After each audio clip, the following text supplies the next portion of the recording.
பாளையங்கோட்டை சட்டமன்ற தொகுதிகளில் நடைபெற்ற வாக்காளர் சேர்க்கை சிறப்பு முகாமை அதிமுக கொள்கை பரப்பு துணை செயலாளர் பாப்புலர் முத்தையா நேரில் சென்று ஆய்வு மேற்கொண்டார்.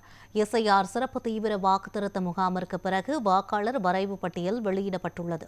அதனைத் தொடர்ந்து தற்போது வாக்காளர் சேர்க்கை சிறப்பு முகாம் நடைபெற்று வருகிறது. திருநெல்வேலி சட்டமன்ற தொகுதியில் நடைபெற்ற வாக்காளர் சேர்க்கை சிறப்பு முகாமையும் பாளையங்கோட்டை சட்டமன்ற தொகுதியில் நடைபெற்ற முகாமையும் அதிமுக கொள்கை பரப்பு துணை செயலாளர் பாப்புலர் முத்தையா கட்சி நிர்வாகிகளுடன் நேரில் சந்தித்து ஆய்வு மேற்கொண்டார். மேலும் எந்த ஒரு வாக்காளர்களும் விடுபடக்கூடாது என்றும் விடுபட்ட வாக்காளர்களை சேர்ப்பதற்கு நடவடிக்கை எடுக்க வேண்டும் என்றும் அவர் தெரிவித்தார். ஆய்வின் போது திருநெல்வேலி சட்டமன்ற தொகுதியில் 84 வயதான முதியவர் ஒருவருக்கு பாப்புலர் முத்தையா படிவத்தினை பூர்த்தி செய்து வழங்கினார்.